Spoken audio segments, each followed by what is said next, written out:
Voilà donc arrivé le temps de l'interview et nous avons le plaisir et l'honneur d'être avec Monsieur Kaddaami. D'abord, est-ce que vous nous recevez bien? Est-ce que vous nous entendez, Kaddaami? Je vous entends très bien. Bien, merci bien. Kaddaami, donc rapidement, il y a tellement de choses à dire sur vous que j'ai fait un bref résumé, mais vraiment très très bref, histoire de commencer. Alors, Mohamed Kaddaami, son engagement, c'est très très très jeune, j'ai l'impression, puisque c'est depuis le lycée que vous avez commencé par votre révolte, une révolte contre le colonialisme, tout simplement. Puis par la suite, on va dire qu'il y a eu l'indépendance qui est arrivée, indépendance qui, malheureusement, on connaît tous un tout petit peu le bilan. Ça vous a paru catastrophique. Et dans les années 80, à force de gueuler, à force de dire non, encore une fois, à toute forme d'oppression, vous vous retrouvez en prison à plusieurs reprises, on va dire. Par la suite, donc, vous créez plusieurs mouvements, entre autres la ROD et autres, avec certains de vos amis. Et là, ce qu'on voit, c'est en 1991, il y a l'apothéose, c'est la création donc du FRUD.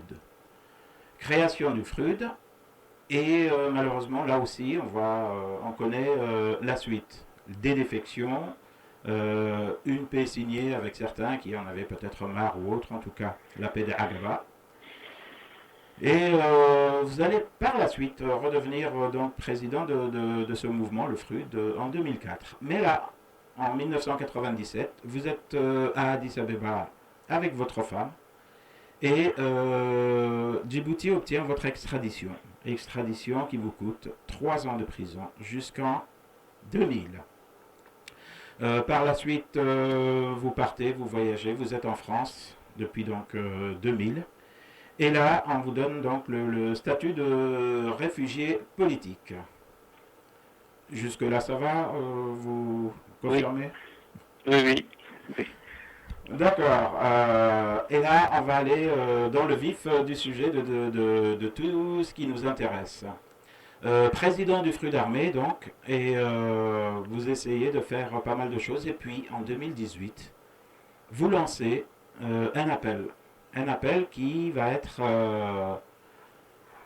donner naissance, on va dire, à un groupe, le fameux groupe du Bourget. Ça se passe en septembre 98. Mais le 13 février 2019, vous voilà encore une fois avec des problèmes, à savoir que Djibouti demande encore une fois votre extradition, mais là par rapport donc à la France. Où en êtes-vous avec cette situation-là avec la France? Allô. Oui, donc D'abord, par rapport à cette... Oui, pardon. d'accord. D'abord, un grand merci de m'avoir reçu. Le plaisir et l'honneur est partagé. Et j'ai dit un grand remerciement à l'équipe de Radio Land. Et, et par rapport à ma mise en examen par le juge français Tourneur, Mhm. c'est toujours le statu quo. C'est-à-dire, après que notre avocat, Béranger Tourné, a fait une requête en édition, Mhm. il n'y a pas eu de réponse depuis. Et donc on est un peu dans le statu quo. Et je crois que le gouvernement de Djibouti a essayé, enfin encore une fois, Mhm. et ce n'était pas la première fois. Et comme tu l'as mentionné, c'était déjà en Éthiopie, à l'époque il n'y avait pas un traité d'extradition entre Djibouti et l'Éthiopie, mais quand même on a été livré à Djibouti Mhm. avec un certain nombre de dirigeants de FRUD et même avec mon épouse. Mais avant ça aussi, il y avait eu déjà des demandes d'extradition de la part du gouvernement de Djibouti, déjà en 1979. À l'époque, j'animais le centre d'information sur Djibouti, le centre d'information sur Djibouti qui s'occupait des droits de l'homme, enfin de comment on pouvait ici alerter les Amnesty International ou en tout cas les organisations de droits de l'homme. D'accord. Et donc, en 1995 aussi, il y a eu cette demande d'extradition de la part du gouvernement de Djibouti parce que Ismaël Omar Guelleh aurait reçu une cassette vidéo, enfin, un piégé, et que, bon, il aurait dit il faut quand même aller fouiller chez les opposants, et à l'époque c'était chez moi et c'est M. Cheikh. Voilà. Mais à l'époque, les choses étaient restées au stade de la police. D'accord. Il n'est pas allé plus loin. Ça n'a pas Voilà. été plus loin. D'accord. Voilà. Là, moi, ce que je vois, c'est que vous avez essayé de créer quelque chose. Donc, je parlais du fameux groupe du Bourget, qui essaie de regrouper un tout petit peu tous les opposants. Avant d'arriver à ce groupe du Bourget, moi, je me pose la question parce que la promiscuité au niveau des deux événements me paraît quand même assez bizarre. Vous créez un groupe, automatiquement on demande votre extradition. Est-ce que vous ne pensez pas que le fait que vous bougez justement vous amène des problèmes à chaque fois? Je crois que... Est-ce que c'est lié tous ces événements-là? Voilà. En tout cas, ça ne peut pas ne pas avoir une incidence. C'est ce qui a été créé, en tout cas, ce projet qui a été élaboré en septembre 2018. En fait, il y a eu plusieurs coalitions à Djibouti, et en tout cas en ce qui nous concerne, on a toujours été de tous les rassemblements, et on a essayé, et ça je parle au niveau du FRUD, on a essayé à chaque fois de participer au rassemblement ou à la coalition. Et parce qu'une coalition à Djibouti, c'est tellement difficile à survivre, parce que l'omniprésence de la sécurité djiboutienne et vraiment la mise sous tutelle de la société djiboutienne empêche la pérennité d'une coalition. Et c'est la raison pour laquelle plusieurs coalitions se sont cassées les dents. Et donc, nous, on a un peu compte tenu de toutes ces expériences, on a essayé de dire d'abord si on se mettait d'accord sur le contenu, qu'est-ce qu'on veut. Et à l'époque, tout le monde, presque, à part une ou deux organisations, avait répondu présent, parce qu'on s'était dit sur quoi on peut se mettre d'accord aujourd'hui pour qu'il y ait une alternance. Donc, on avait déjà projeté en disant on veut peut-être une transition démocratique. Et là, donc les gens ne créaient pas une coalition, mais en tout cas ils se mettaient d'accord sur une plateforme. Et ce que nous avions préconisé, c'est d'approfondir cette plateforme pour que le moment venu, les gens au moins savent ce qu'ils vont faire s'il y a une alternance. Et ça devenait un peu, j'allais dire, subversif. Et c'est ça, parce que tout le monde en même temps, il ne pouvait pas s'opposer à cette façon, à cette méthode, quoi. Je pense que c'était peut-être la bonne méthode, mais en tout cas pour le moment encore, c'est la méthode qui reste, à défaut d'autres, c'est la seule méthode qui nous paraît un peu pertinente. Pertinente, oui, d'accord, mais est-ce pour autant que vous abandonnez le volet militaire, monsieur Ketahami? Je crois que toujours le FRUD armé ou pas? Je pense que je vais revenir un peu en arrière. Nous sommes à Djibouti. Djibouti, c'est elle appartient à l'ère de la Corne d'Afrique et en même temps à l'ère francophone. Et donc toutes les tentatives ont échoué, c'est-à-dire toutes les tentatives pacifiques d'alternance ont échoué à Djibouti. C'est vrai. Moi, je me rappelle, étant donné que j'ai un peu plus âgé que toi, il y a eu, Allah yarhamou, la démission d'Ahmed Dini, qui est venu à Paris, on était là à l'accueillir. Il y a eu, Allah yarhamou, Adam Robli, qui a claqué la porte, qui est venu ici, avec lequel on a essayé de faire ce qu'on appelait les MND. il y a eu même, Allah yarhamou, Elave qui est venu ici, avec lequel aussi on a dialogué. C'est-à-dire, à chaque fois, on a, à l'époque, d'ailleurs aussi, le feu, il avait fait le FIOD. Et donc, à chaque fois qu'on a essayé de faire une coalition, ou en tout cas un parti politique pacifique, ça n'a pas marché. C'est-à-dire, les personnalités comme Ahmed Dini, Allah yarhamou, Cheikho, Allah yarhamou, Moussa Ahmed Idriss, Abdallah Kamil, et Mohamed Saïd, Arab, il y a beaucoup de gens qui ont été mis en prison parce qu'ils voulaient tout simplement créer un parti politique. Donc, c'est à partir de ce constat-là qu'il y a eu l'émergence de Fruit, qui est aussi un continuum historique des mouvements politiques qui étaient déjà créés, c'est-à-dire le MPL, le FDLD, les Mendides et tout ça. Et à partir de ce moment-là, mais la première proposition de cessez-le-feu a émané à l'époque du docteur Abaté qui était à Djibouti en disant, écoutez, on a pris une portion du territoire, mais on arrête la guerre pour pouvoir négocier.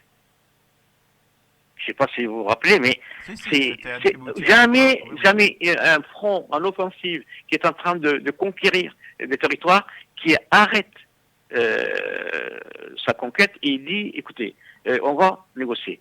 Et la réponse a été la mobilisation générale à l'époque de Hassan Goulet et de tous les élites qui dirigeaient ce pays-là. Et donc c'est pour dire, nous avons aussi c'est-à-dire l'expérience, ou en tout cas, il y a aussi les Kalachnikov qui jouent en Corne d'Afrique. J'allais dire l'originalité, en tout cas, tel que on le pense, l'originalité de Freud, c'est d'allier c'est-à-dire les conquêtes de droits démocratiques par les armes, alliées avec ce qu'on appelle la conférence nationale souveraine qui est très très prisée dans l'Afrique de l'Ouest. Donc c'est la jonction de ces deux choses, et jusqu'aujourd'hui, et même ces modèles de Bourget, c'est un peu ça, parce que il faut créer un rapport de force dans ces pays-là, mais en même temps, il faut associer tous les mouvements ou la société civile pour qu'il y ait une alternance, un changement dans ces pays-là. Donc c'est dans cet ordre d'idée que la lutte armée est encore là pour créer les rapports de force, mais en même temps allier et associer tous les mouvements qui veulent le changement. D'accord, donc d'où la création certainement du fameux groupe du Bourget en Absolument. 2018, Absolument. qui s'est encore réuni là en septembre 2019. Juste une question, est-il représentatif de tout ce qui se passe à Djibouti? En tout cas, actuellement, toutes les forces qui sont connues, ou en tout cas comment dirais-je, qui luttent pour un changement, il est assez représentatif, même s'il n'est pas, il n'a pas tous les acteurs ne sont pas encore là-dedans. Enfin, à mon avis, c'est représentatif, et en même temps, c'est un espoir. Et d'ailleurs, beaucoup de gens quand même pensent que ce modèle-là peut avancer, même, en incluant encore ceux qui ne sont pas encore présents, mais même d'autres forces qui est en train d'émerger aussi. Voilà. D'accord, vous avez devancé ma question. Je voulais savoir justement si ce groupe était déjà constitué ou s'il était encore en devenir et que d'autres pouvaient l'intégrer. Et là, vous avez répondu à ma question, donc c'est encore un groupe ouvert, on va dire. Ouvert, assez ouvert, même très ouvert. D'accord, merci beaucoup. Alors, Kadami, je ne sais pas, vous êtes certainement informé de ce qui est en train de se passer à Djibouti. Dans notre pays actuellement, ça bouge énormément, même si ce n'est plus tellement du côté des partis dûment reconnus et autres, mais c'est plutôt la jeunesse. On assiste de plus en plus à des jeunes qui sont là, des lanceurs d'alerte, ceux qui se proclament journalistes, en tout cas qui ont envie de donner leur avis, qui donnent la parole aussi à la population. De plus en plus de jeunes sont en train de bouger. Et là, ce qu'on voit, c'est que même ces jeunes sont en train de se faire enfermer. Et de façon quand même assez bizarre de temps en temps. Le dernier en date que je voulais citer, c'était le cas du jeune Kako Hamad Kako. qui a été arrêté en plein jour. On aurait dit un film de série B. Hein. Une voiture qui s'arrête, des gens civils qui sortent, armés, qui prennent le jeune homme, qui le mettent dans la voiture, et le gamin disparaît. Évidemment, ça a donné lieu à une révolte au sein de la cité, la fameuse cité Arhiba. Je ne sais combien de fois elle va encore continuer à souffrir. Et il y a eu une répression mais terrible. Avant de venir au côté répression, que pensez-vous déjà de ce remous à Djibouti, tous ces jeunes qui sont en train de monter? Moi, je crois que effectivement, il y a des mouvements de contestation. Et d'ailleurs, il faut dire que ça n'a jamais cessé. Il y a eu toujours des mouvements de contestation. Ça a toujours été une répression. Et bon, ça s'est arrêté et puis ça reprenait. Et je crois que c'est là, ça reprend. Et d'ailleurs, on voit une attitude après un peu schizophrénique de la part du pouvoir. C'est-à-dire, quelques jeunes qui parlaient sur les réseaux sociaux ont été arrêtés et torturés. Et des militants ont été arrêtés et torturés. Les civils sont toujours arrêtés et torturés. Pour l'information, parce que peut-être je ne le dirai pas après, mais là, je vous informe que le 31, 7 civils de la région de Goda ont été arrêtés par l'armée et ils sont aujourd'hui dans la caserne de, comment dirais-je, caserne de Zakaria, du général chef d'état-major. 7 civils. On ne sait même pas qu'est-ce qu'ils sont devenus. On ne sait même pas qu'est-ce qu'on leur reproche. Donc, les arrestations arbitraires, c'est continu. C'est continu. Et même, il y a une semaine, il y a même presque deux semaines, il y a un jeune qui s'appelle Gadichi qui a été tué après avoir été torturé par la police. Absolument. Et donc, c'est vraiment schizophrénique. Et bon, sans oublier qu'en 2018, il y a un jeune qui s'appelait Ibrahim Bakari. Pourtant, c'est un cousin germain d'un député et même cousin, même un neveu du Premier ministre, qui a été arrêté à 15 km de Bok et a été tué. Il s'appelle Ibrahim Bakari, et parce qu'il avait des cheveux longs. Et les cheveux longs, ça veut dire synonyme de sympathisant, ou en tout cas de combattant des fruits. Donc, c'est pour vous dire, il y a une attitude schizophrénique. Et ce qui est en train de monter, et on l'a vu ça à Al-Hiba, il me rappelle un peu le fameux slogan de 68 ans, oser lutter, oser vaincre. C'est-à-dire de jeunes gens qui aujourd'hui, nous on rappelle notre jeunesse, mais qui vraiment, qui disent, mais c'est assez, on ne peut pas arrêter quelqu'un. Et puis, ce qu'il faut vraiment dire à Djibouti, je pense que et sur lequel tout le monde peut être d'accord. C'est condamner les tortures infligées à tout le monde. Je peux vous en parler. Pendant 3 ans que j'étais en prison, j'ai vu des gens passer à la prison des Gabotes. On torture pour rien du tout. C'est devenu une institution. Un voleur, un petit oromo, les femmes somalies, les civils affaires, les hommes politiques, tout le monde y passe, tout le monde est torturé.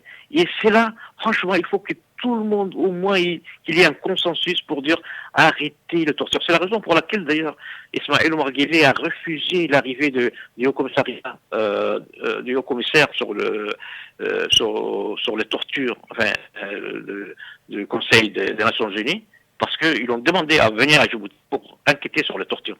Donc, c'est ce qui décourage. Ils pensent que ça a découragé les luttes. Mais il y a un moment où, par exemple, les gens ont ras-le-bol. Et aujourd'hui, j'ai quand même l'impression que ces mouvements-là est en train de prendre. Et puis les jeunes, c'est des nouveaux venus parce qu'ils n'ont pas de travail, parce qu'ils n'arrivent pas à se soigner, parce qu'ils n'arrivent même pas à se marier. Là, les gens commencent un peu. Et il faut dire que ces mouvements-là, déjà, fait tache d'huile. Enfin, à Tajoura, ça a commencé. À Obok, hier, il y avait déjà des manifs. À Yoboki, à Randa, même à Alcébien hier soir. Et donc, ça prend. Et c'est pas seulement le désir d'un opposant et tout ça. Mais j'ai l'impression quand même que ces gens-là ont aujourd'hui en train de nous donner l'espoir que effectivement les gens n'ont plus peur de ces arrestations, de ces tortures. Et en tout cas, nous, tout ce qu'on peut leur souhaiter, c'est vraiment, c'est les encourager, c'est surtout parler beaucoup des violations des droits humains, dénoncer beaucoup sur le plan international, parce que Djibouti, ce n'est pas la Chine. Djibouti, c'est un petit pays de 23 000 km² qui peut, si vraiment il y a des dénonciations un peu partout. Et d'ailleurs, maintenant, on est un peu, enfin, on n'arrive même pas à comprendre pourquoi la FIDH ne dénonce pas ces choses-là, parce que depuis qu'il n'a pas reconnu, enfin, Omar Al-Luado comme président de la Ligue djiboutienne des droits de l'homme, on dirait qu'il boude un peu ces violations. Mais en tout cas, c'est à nous de faire le forcing pour dénoncer ces violations des droits humains. Et en tout cas, on a espoir que cette jeunesse puisse un peu nous donner à voir quand même qu'il doit y avoir un changement dans ce pays-là. Cette jeunesse qui bouge, mais est-ce qu'elle ne vous fait pas un tout petit peu peur, cette jeunesse-là, monsieur Kadarmi, puisque j'ai l'impression, j'espère que j'ai tort, que chacun, quand il se lève, c'est uniquement d'un point de vue clanique ou tribal. L'Afar va se lever parce que c'est un Afar qui a été arrêté. Le Issa va manifester parce que le Somalie en général, parce qu'un Somalie a été arrêté et ainsi de suite. Il n'y a pas encore, ou du moins je ne vois peut-être pas, il n'y a pas encore d'unité dans la lutte. Est-ce que ça n'handicape pas tous les partis d'opposition? Alors, je pense que c'est un problème. Sinon, ces pouvoirs n'auraient pas perduré 42 ans. Hein. Ces pouvoirs-là, aujourd'hui, à chaque fois qu'il y a eu une élection, a perdu. Moi, j'étais en prison en 1999 lorsque Moussa Ahmed était candidat. Oui.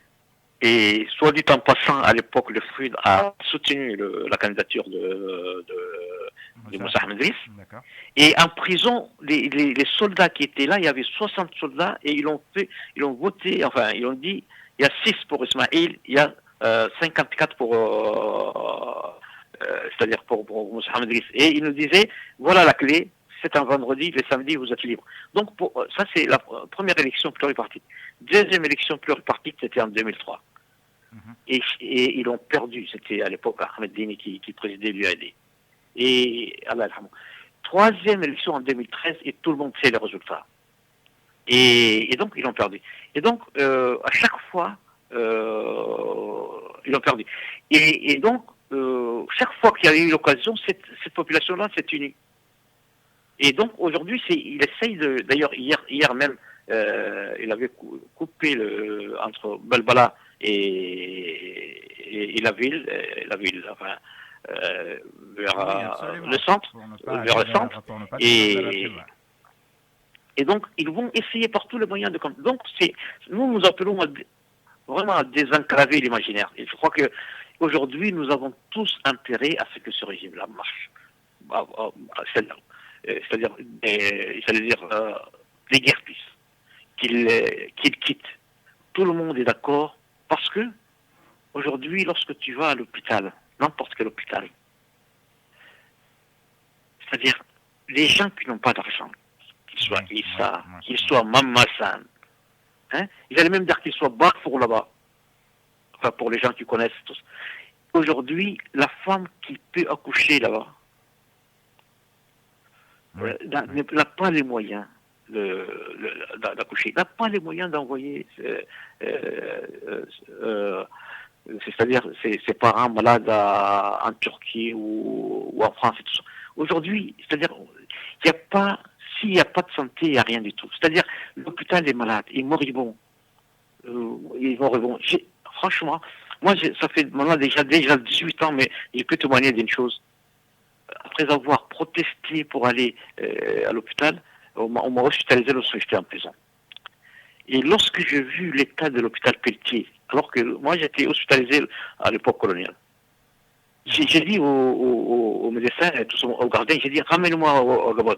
Parce que c'était vraiment un mourir. Peut-être qu'il allait attraper une autre maladie et tout ça. Donc c'est pour vous dire, aujourd'hui, l'hôpital, s'il n'y a pas de santé, il n'y a pas d'éducation, il n'y a pas de travail, personne ne peut travailler. Donc aujourd'hui, tout le monde doit se sentir concerné par ces problèmes. Et ce régime-là a failli. Mais tous les ministres vont vous dire, peut-être à Nantes, vous savez, il y a beaucoup de gens qui viennent et qui vous disent, mais tous les ministres vous disent, c'est fini ce régime-là. Alors qu'est-ce qu'on attend? Et là, je crois que nous avons une responsabilité. Les leaders de l'opposition ont la responsabilité aujourd'hui de créer quelque chose. Et c'est la raison pour laquelle ces trucs embryonnaires, il faut, c'est-à-dire, en tout cas, il faut trouver, s'il y a d'autres méthodes plus efficaces, il faut trouver, mais il faut qu'on se mette d'accord. Il faut que tout le monde aujourd'hui discute de ce qu'on va faire après ce régime, parce que ce régime est finissant et agonisant et même partant. Et donc, mais il faudra un coup de pouce, bien sûr. C'est là où le fruit est, j'allais dire, tout le monde aujourd'hui doit se sentir concerné par le fruit, parce que le combat qui mène le fruit, franchement, ce n'est pas pour Obok, ce n'est pas pour Mabla, c'est pas pour Apa, c'est pour toute la nationalité djiboutienne. S'il y a un changement, c'est toute la population djiboutienne qui va profiter de ce changement-là. C'est la raison pour laquelle aujourd'hui, je crois qu'on doit se tenir la main. Et si on arrête aujourd'hui Kako, on doit tous être Kako. Si on arrête Ousmane Borodé, on doit tous être Ousmane Borodé. Et si aujourd'hui il y a quelqu'un qui est en prison dont personne n'en parle, il s'appelle Aboubakar Oudoum, qui est pendant 2 ans, il est arrêté parce que c'est quelqu'un qui est dépressif et qu'on l'accuse d'être un sympathisant de Fruit. On doit dire qu'on est tous Aboubakar Oudoum. Donc aujourd'hui, en tout cas, le moment est venu de dire que ce régime-là a fait son temps. Et même les gens qui sont à l'intérieur, les gens qui sont au pouvoir, peut-être demain ils vont participer avec les autres, mais aujourd'hui, ces régimes-là ne peuvent pas s'amender. Et d'ailleurs, ils n'ont même pas arrivé à faire un remaniement ministériel après les élections législatives, comme vous le savez très bien. Donc c'est la raison pour laquelle j'ai dit, aujourd'hui, on est à la croisée des chemins. La situation régionale le permet, la situation intérieure le permet, et tout le monde en a marre de ce Ismaël Omar Guelleh parce qu'il n'a pas fait ses promesses. Je vais vous raconter une anecdote, enfin, je terminerai là-dessus. Oui. Allez-y. J'ai eu l'occasion de rencontrer le président Giscard d'Estaing lorsqu'il était déjà président de la commission des affaires étrangères de l'Assemblée nationale. D'accord, donc là il n'était plus président. Il n'était plus président. Et à cette occasion, on a discuté et franchement, je décris la situation. Et lui, il m'a dit, écoutez, il m'a dit, comme on connaissait M. Hassan Gouled, il était un ancien député, un ancien sénateur et tout ça, on a pensé que vraiment il allait être l'homme de la situation. Après 6 mois, on s'est rendu compte que M. Hassan Gouled n'était pas l'homme de la situation, et je vous dis. Et depuis, ce n'est qu'une fuite en avant. Pourquoi? Parce que Hassan Gouled a été un peu l'otage des gens qui l'entouraient. Des gens qui, dès le début, ont dévié vers un truc sectaire et qui aujourd'hui nous amène à une gestion familiale du pays.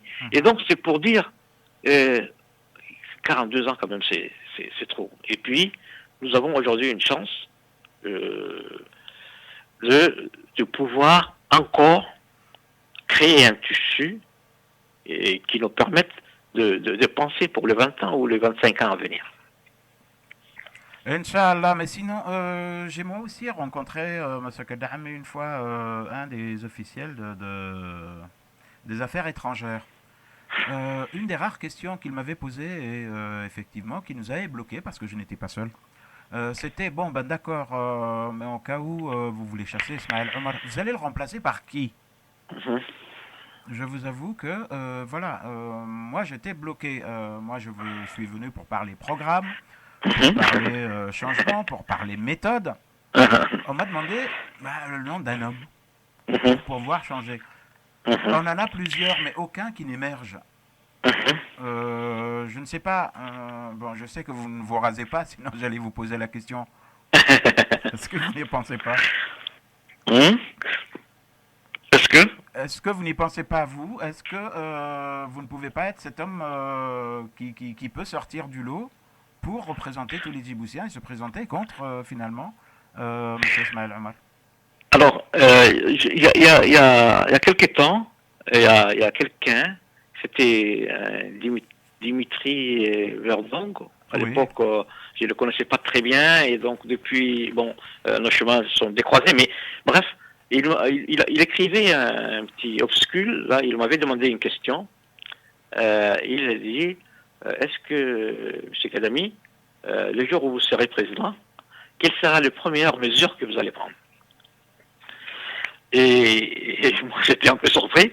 J'ai dit, franchement, dans notre tradition, ou en tout cas dans notre tradition, mhm, on ne se proclame pas. On ne s'auto-proclame pas. C'est les gens qui disent, écoutez, franchement, nous pensons que c'est vous qui pouvez faire l'affaire. Et donc, je réponds encore par cette écoute. Moi, vous savez quel âge j'ai maintenant? 69 ans. Donc, c'est un parcours fait finalement des engagements, quoi. Hein? mhm, oui. Et une vie faite aujourd'hui, à moins comment dirais-je, de vouloir s'éterniser sur la scène politique.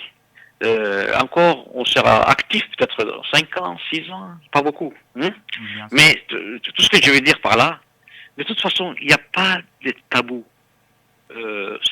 Écoute, je suis d'une famille qui était très politisée Mhm, et qui ont soutenu et qui a soutenu. Mon père, c'était un grand soutien de Hassan Goulet. Euh, et ensuite, il a été le soutien d'Ahmed Dini, c'était même un compagnon, même en et donc, euh, et nous, Moussa Hamdri, c'est quelqu'un qu'on a soutenu, par exemple, sans aucun complexe. bien sûr, Et, bien sûr. et, et donc, il y a pas de tabou. Enfin, demain, moi, j'ai pas ce complexe, enfin, aucun complexe. Ça peut arriver, mais comme je te l'ai dit, nous, c'est-à-dire soit une organisation, soit c'est les autres qui disent que voilà, aujourd'hui, ce qu'il D'accord. faudrait, c'est telle ou telle personne. Voilà. Voilà. Je sais pas si je me fais bien Si, fait si, comprendre. l'organisation d'abord, chassons déjà le dictateur, on pensera à ça Voilà, après. absolument, absolument, En tout absolument, cas, absolument. je vous remercie énormément, Monsieur Kadami, d'avoir été des nôtres. Ok, Et je vous laisse je vous remercie encore. le mot de la fin, peut-être, si vous avez un message à dire, parce que là, je sais que la situation est encore tendue à Djibouti. On a cru à un moment donné que le jeune Kako a été libéré. C'était ce qui Mhm. avait été marqué un peu partout sur les réseaux sociaux. Et puis finalement, non. Il paraît qu'il est toujours en prison. Franchement, franchement, j'interpelle tout le monde pour qu'il libère Kako, il libère Bogodle Ousmane, il libère aussi Aboubakar Oudoum, il libère aussi les 7 personnes, les civils, les pauvres gens qu'on a ramenés de brousse et tout ça, qu'il libère tous les prisonniers politiques. C'est la première chose franchement, pour aujourd'hui, pour que les gens puissent un peu réfléchir à autre chose. Tous les jours, on parle des arrestations, des violations des droits. Et donc, ça serait très bien aujourd'hui qu'ils se mettent. Il paraît que même à l'intérieur des ministres, ils ne sont pas désaccords. Il y a un qui dit qu'il faut les libérer, d'autres. Mais en tout cas, aujourd'hui, nous appelons à la libération de franchement, de ces prisonniers politiques. Et je voulais pas terminer j'ai appris récemment que comment il s'appelle, Abdullah Youssouf,